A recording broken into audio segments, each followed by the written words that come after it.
What's up, guys? We're here with Thursday night NFL football action for Week 6. We're going to take a deep dive on the Eagles versus Giants. I'll give you my favorite bets against the spread and over-under, and we're going to look at a ton of NFL player props. Also, we're going to look at both the MLB playoff games for Thursday and player props for those as well, so buckle up. We have a great video for you today. Slam that like button and subscribe to the channel to make sure you keep seeing these videos every single day and to help me get them promoted out there, and let us know what you're thinking down in the comments. I personally read and answer every comment I get. Check the pinned comment throughout the day to see our favorite picks, and you should definitely check back a couple of times throughout the day to see if there are any changes with injury news coming out and player availability being confirmed. Yesterday, guys, was a bit of a rough one. Got off to a tough start to the day. We had the Mariners at minus 105. After getting out to a 2-0 lead heading into the fifth, they ended up losing that game 9-3 as their bullpen just couldn't hold together after Miller's short start. We did have a Rosarena there to get a hit at minus 184. While it was a bad day for Seattle, we did get a hit from him, so that was nice to have a little healing there. We also had Stanton to get a hit at minus 197. Took a bit later in the game, but Stanton did make it happen for us. Honestly, he had a great night, getting walked twice as well, but things did not work out for the Yankees in that one. On the Dodgers game, we had Hernandez to get 1+ hit at minus 220. A brutal 0-for-4 performance from him with a strikeout. When your hottest hitter can't find it, you know you're in for a pretty tough day.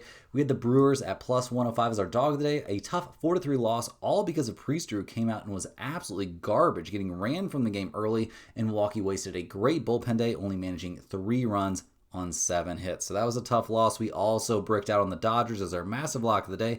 Yamamoto didn't show up at all, and Kershaw got absolutely shelled coming out of the pen. So looks like we are on a way to a game 4 in that series, and a tough loss for us. So a brutal day. We're going to do our best to bounce back and see if we can find some value out there. Thank God we've got some football to talk about today. We've got NFL Thursday night football action. So we're going to go ahead and dive in, guys. Very excited to break down these games. And first up, we're looking at those Philadelphia Eagles heading to New York to take on the Giants. The Eagles come into this game 4-1 in the season. They are fresh off their first loss of the season, falling 21-17 against the Broncos last week. So not exactly what they had in mind there. Not a bad day from Jalen Hurts overall, although he was sacked 6 times. He did pass for 2 touchdowns and 280 yards. Completing 23 of 38 passes isn't amazing. It's also not the end of the world. He didn't have a great time running the ball, only ran the ball twice for 3 yards, so that was rough. And Saquon continues to struggle, dealing with a knee injury now. 6 carries for 30 yards in that game, so that was pretty rough. Devonta Smith, a very good day for him. 114 yards to the air, caught 8 out of 10 targets. Saquon was actually pretty active there in the passing game, but I'm not going to say amazing. And A.J. Brown continues to struggle a little bit. Only caught 5 out of 8 targets for 43 yards, so a lot of work still to be done for the Eagles there offensively. And defensively, I mean, you held Bo Nix to 242 yards and a touchdown pass, no interceptions, and only sacked him twice. He also ran the ball for 22 yards. Against Bo Nix, I'm not going to act like that was an amazing performance. They gave up 79 yards on the ground to J.K. Dobbins on only 20 carries. They didn't have any answers there in the passing game. Couldn't slow down Courtland Sutton, so that was a bit rough. And yeah, generating 0 turnovers, only 2 sacks against the Denver Broncos isn't exactly a banner day for any team defensively. So we'll see what kind of bounce back the Eagles have in for this one. Looking at their season-long numbers, they're 31st in the NFL in passing yards. They're 16th in points against, 25th in rushing yards. Just not a team that's having an amazing time out there. If you look at their wins, or their schedule in general, they have played a pretty tough schedule, so I guess I have to give them credit there, but not a lot of blowouts there on that schedule. Also not a lot of easy outs, so we'll see what they can do in this one. Looking at their injury report, they are pretty banged up there on the offensive line. We see Dickerson is confirmed out for this game, and they've had injuries up and down that offensive line all season long, so that's making life a lot tougher there on Saquon and Jalen Hurts trying to run the ball or really pass the ball at this point too. I'm getting sacked 6 times. Not a great look. So definitely injury concerns there for the Eagles on offense. On defense, we do see Jalen Carter is questionable there at defensive end. We don't have a ton of clarity on whether or not he's going to play in this game, so we'll have to keep an eye on that one.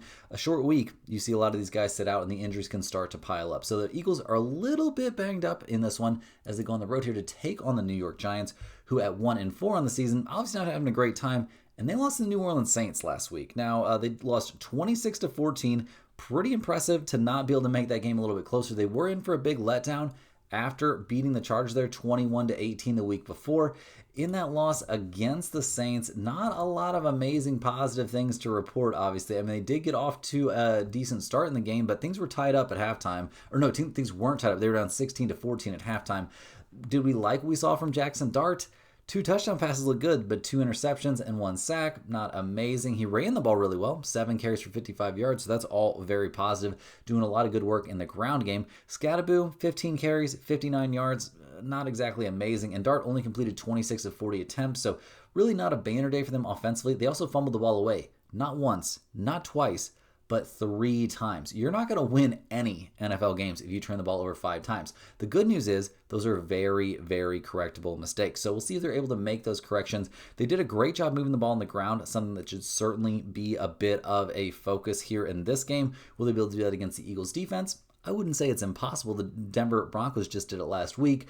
In terms of the pass catching options, New York is drawn a little bit thin there. We'll see if they can find some good options in this one. But defensively, giving up 26 points to the Saints, allowing Spencer Rattler to look like a real NFL quarterback and sacking him 0 times. All very bad news. They didn't do a terrible job against the run. I suppose that's something positive there. But yeah, giving up 114 yards and a touchdown to Shaneed there doesn't really look great. They also generated 0 turnovers. Use that turnover battle to 5-0. You are going to lose some football games. Let me tell you what. So hopefully for their sake, they can correct a lot of those problems. In terms of their injury report coming into this game, it's not looking dire there, at least offensively. We do see Darius Slayton is for sure out for this game. There's a great chance they're going to be fully healthy there on the offensive line, which is a big step in the right direction. Certainly will help Dart and Scatterboo running the ball, and that's going to be very, very important for the Giants in this game. Defensively, they are fully healthy. It's not like this Giants defense has been great this season, obviously, but they haven't been absolute bottom of the barrel. They have given up 25.4 points per game, and just giving up 26 points against the Saints looks bad. But they had a great game the other day, giving up only 18 points against the Chargers, kept things respectable against the Chiefs. So I don't think this defense is actually quite as bad as some people are saying. I will admit, though, that pass rush can be a little bit inconsistent, but I think they've got a good chance here against a banged-up Eagles offensive line. So we'll see how everything goes there. Looking at the numbers for this game, the Giants are getting 7.5 points at home. We've got a total of 40.5. In terms of the weather for this one, it's going to be kind of cold, a little bit colder than average for these games so far this season. 54 degrees, not much wind, hovering around 6 miles an hour or so, so nothing too crazy there. I don't think that weather is going to play a huge part in this game, but I do think it's maybe slightly worth noting that it might be just a hair colder than these players have been generally used to so far this season, and it's a night game, of course.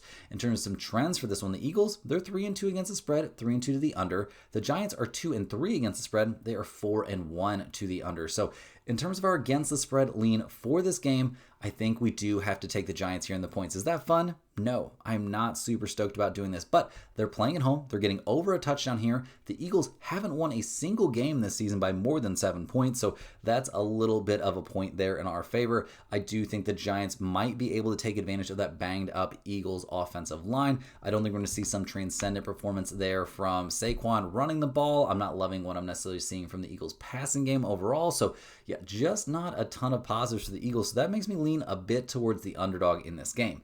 In terms of the total for this one, I'm going to lean a little bit towards the under. Given the trends the two teams have put up this season, given what we're used to seeing in these big primetime games, I don't think we're going to see a crazy amount of offense. Both teams are going to want to run the ball. I don't know if they'll be successful doing that, but obviously, as you guys know, running the ball keeps the clock moving, and that results in a shorter game and fewer total points. So that's why we're leaning a bit towards the under. Now, in terms of some player props for this game, which maybe I like better than the side if I'm being completely honest, a couple of my favorite ones here right off the bat. I'll definitely take Saquon Barkley under 87.5 rushing yards at -115.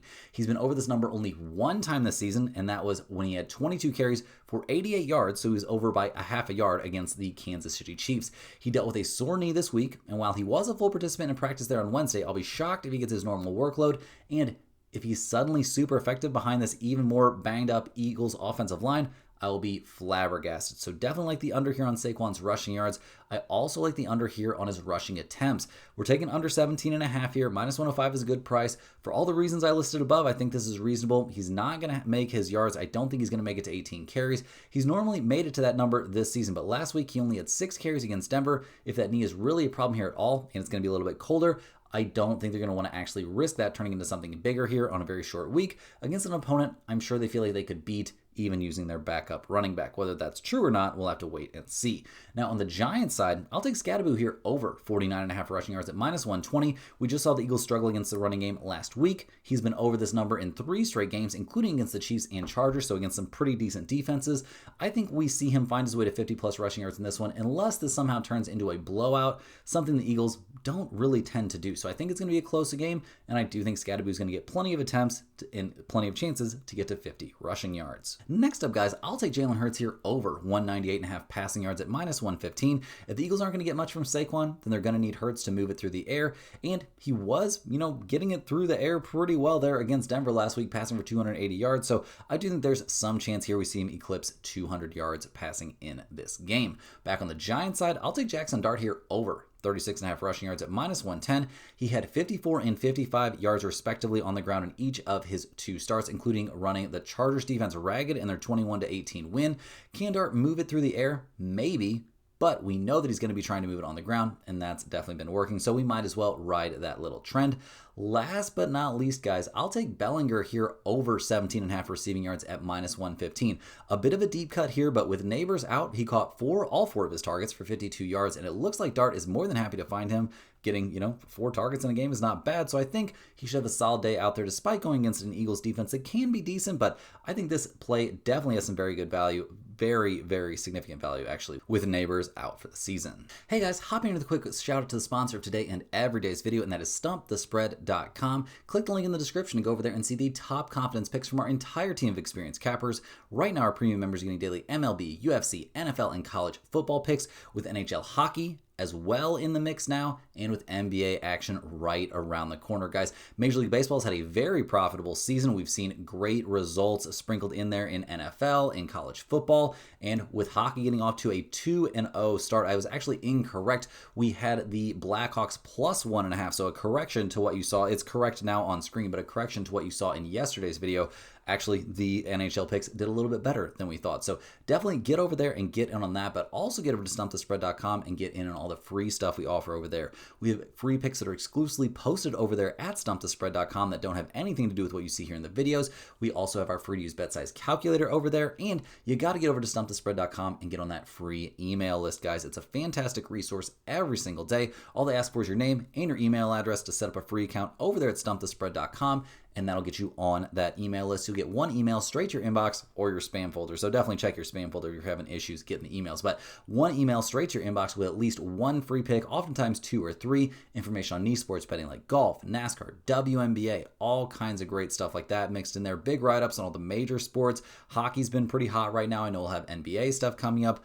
A lot of great information. Parlays are also included in those emails very, very often. So definitely want to get in on that, guys. It's a fantastic resource every single day, and it takes almost no effort to get on the list. And then once you're on the list, you're just on the list forever. So definitely get in on that. In terms of the results we've been seeing from our premium handicappers lately, and guys, those dudes put in a crazy amount of work every single day. It's pretty bonkers. The amount of data points they're taking into consideration for every single game is nuts. They use some very sophisticated tools and algorithms to make those predictions with some very interesting AI tools they use to import all that information, so they can get the best possible value they can get to you every single day. And like I said, in terms of results, coming off a very solid day there on the 7th with that Blackhawks pick being a win, not a loss, that definitely helps.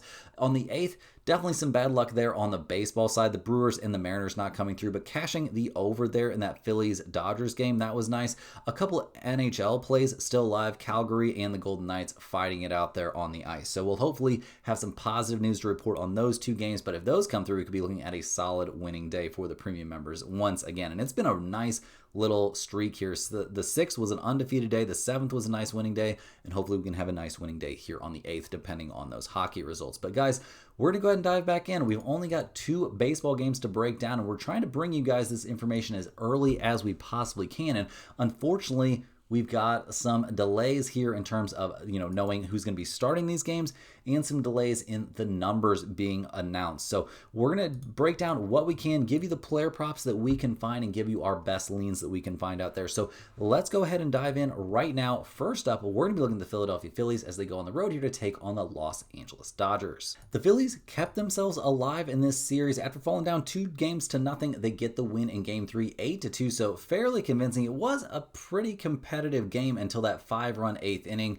Yeah, the Phillies obviously have to be stoked with what they got from Nola. I mean, if you told them he was going to go out there and pitch 2 innings, give up 1 hit, and strike out 3 without giving up a run, they'd have been pumped. Suarez came in, 5 innings, 5 hits, 1 earned run from him. He did strike out 4 and walk 1, so a very good outing. And then the rest of the way, the bullpen looked pretty okay. Not necessarily amazing. You can see how they're kind of patching things together here for the Phillies, but they did make it happen in that one. The Dodgers didn't have nearly as good of a time. Yamamoto, a terrible outing, 4 innings, 6 hits, 3 earned runs allowed, struck out 2, gave up a home run in that game. I thought he was going to come out and be great. A lot of history showing that he would be really good in this start. Maybe the nerves got to him. I'm not sure, but he did not look good. We saw Kershaw out there on the mound. He let the game get completely out of hand. He pitched 2 innings, gave up 6 hits, 5 runs, 4 of which were earned. He walked 3, struck out 0, and gave up 2 home runs. Got absolutely shelled. Kind of sad to see his career ending this way.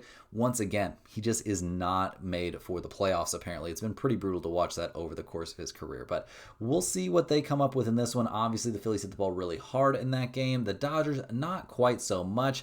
Teoscar Hernandez did not get us a hit in that one. That was pretty annoying. So Ohtani going 0 for 5, like a brutal, brutal day out there. Ohtani down to batting 174 in the playoffs, by the way. I maybe faded him a little bit too early there against the Reds, but now looking like that might not have been the worst idea in the world. Now, unfortunately, we don't have confirmed starters for either one of these teams, so we'll see who they actually run out there to start a very, very important game. This is certainly a situation you guys are going to be checking back on the pinned comment to see who we're leaning towards here, because we also don't have numbers for this game either. So it's going to be a wait and see spot. Obviously, we're feeling a little bit better about the Phillies, seeing them finally hit the ball in this one a little bit, but can they do that 2 games in a row and force a game 5? Maybe. The Dodgers, obviously, this is their first game in the playoffs where they didn't hit the ball well, but some guys are starting to slump, and it's pretty important, for Ohtani to be setting the table a little bit. Hernandez obviously not hitting the ball well, so definitely questions there, and some questions surrounding the pitching situation here in this game. We'll see. It's being reported right now that Christopher Sanchez and Tyler Glasnow are going to be the starters. Sanchez had a good year, 13-5 overall, a 2.50 ERA, coming off a very good outing there against the Dodgers, 5 2/3 innings, 4 hits, 2 earned runs against them back on the 4th. So very good stuff there. Also had a decent, maybe not great start against them back on the 16th of last month. So we'll see what he looks like in this one. Obviously, a guy that's had a good season, and being a lefty in this matchup, probably not a bad thing. On the Dodgers side, Tyler Glasnow, 4-3 on the year, a 3.19 ERA, and he hasn't been terrible recently. I mean, the last time he was out there was on the 4th. He pitched 2 1/3 innings, gave up 2 hits, 2 walks, and 2 strikeouts. Gave up no runs though in a 5-3 win for the Dodgers over the Phillies. So we'll see what he looks like in this one. He didn't finish the season off amazing necessarily. We'll just have to see what he looks like. We'll just have to see what he looks like in this one. Not super jazzed up about him on the mound. And these aren't 100% confirmed starters yet either, guys. So you have to wait and see on this one for sure. Obviously, the Phillies not an amazing road team this season, but a big under team on the road. The Dodgers, a great team at home, a significant over team at home. So yeah, really no leans on the totals here or the side until we can get some real numbers here. But in terms of some player props, and I'm at least keeping my eye on ones that I know will be kind of out there, I'll be taking Sanchez here. Around 6+ strikeouts in this game. He's been throwing the ball great recently, putting up tons of strikeouts, including striking out 8 and 6 respectively against the Dodgers in 2 pretty recent starts. The Phillies need a huge outing from him. I think there's a chance they could potentially get it. I also like Tyler Glasnow here to probably have a pretty bad day, honestly. I'm more than happy to fade him on basically everything in this game. He managed to give up 2 hits and 2 walks in only those 1 2/3 innings against the Phillies back on the 4th. Not holding my breath for him to suddenly be great in this matchup. So his unders on, outs recorded or strikeouts or maybe even over on walks. He struggled a little bit with his control.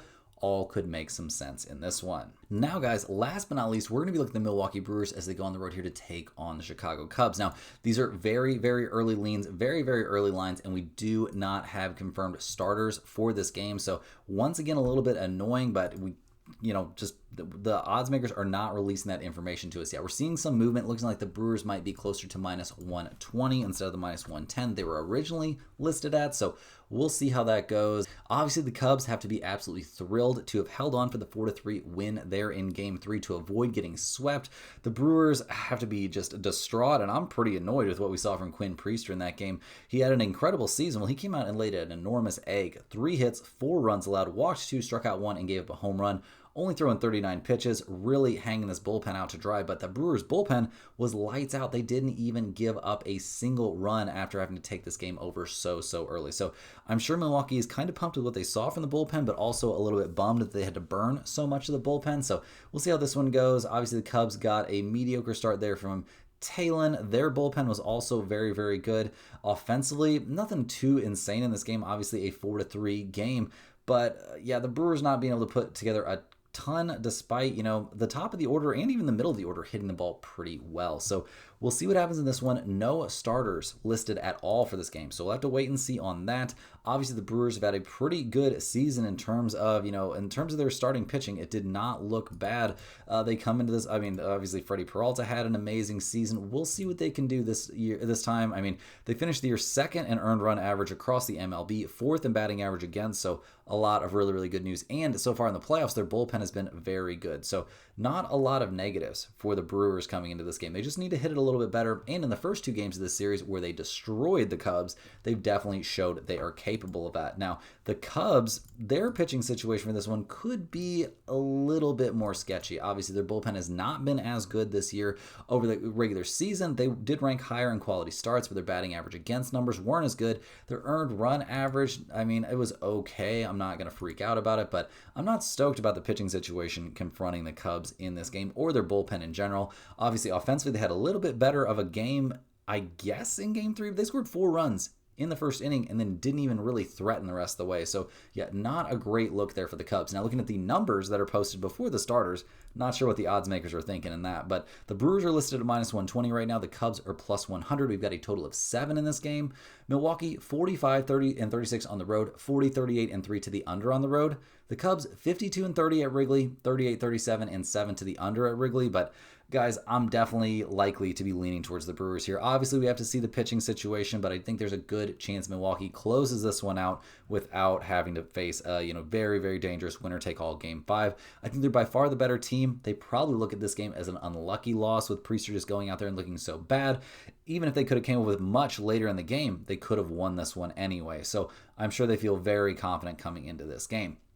Speaking of guys who feel confident coming into this one, I bet Yelich is feeling great. I'll take him to get a hit in this game. He's hitting the cover off the ball right now. Has been great in this series. He has hits in 7 of his last 8 games. Seems like a good spot for him to come up with a hit for us in this one. I'll also take Nico Hoerner to get a hit. He's coming off getting 2 hits in Game 3 and is on a 6-game hitting streak. He's totaled 8 hits over that span. You could also take him to hit a home run or a double possibly because he's hitting the ball so hard. You could take his over on total bases. All of that makes tons of sense to me. Guys, unfortunately, that's all the games we have here for today on a not too busy Thursday. Hit that like button for good luck on all of your bets. Subscribe to the channel if you're new around here, and let me know in the comments any questions you have on today's slate. I'm more than happy to get back to you. I appreciate everybody watching these videos. Make sure you're clicking the link in the description to get over there to stumpthespread.com. You can see all the action we've got on all the major sports right now. Hockey being in the mix is a big deal for us. It's been a very good sport for us over the course of the last several years. We've got an expert over there. I'm expecting to have a very good season. Obviously, we've got all the normal stuff in there. MLB, NFL action already posted over there for this week in general, but also for Thursday. So definitely a great time to get over there to stumpthespread.com. You also want to get on that email list. You also want to check out those free picks that we post there every single day. Guys, we'll see you right back here tomorrow. We'll be covering some baseball as well as some college football action. So you definitely want to get in on that. And this is the place you'll find us. Same time, same place for more sports betting action.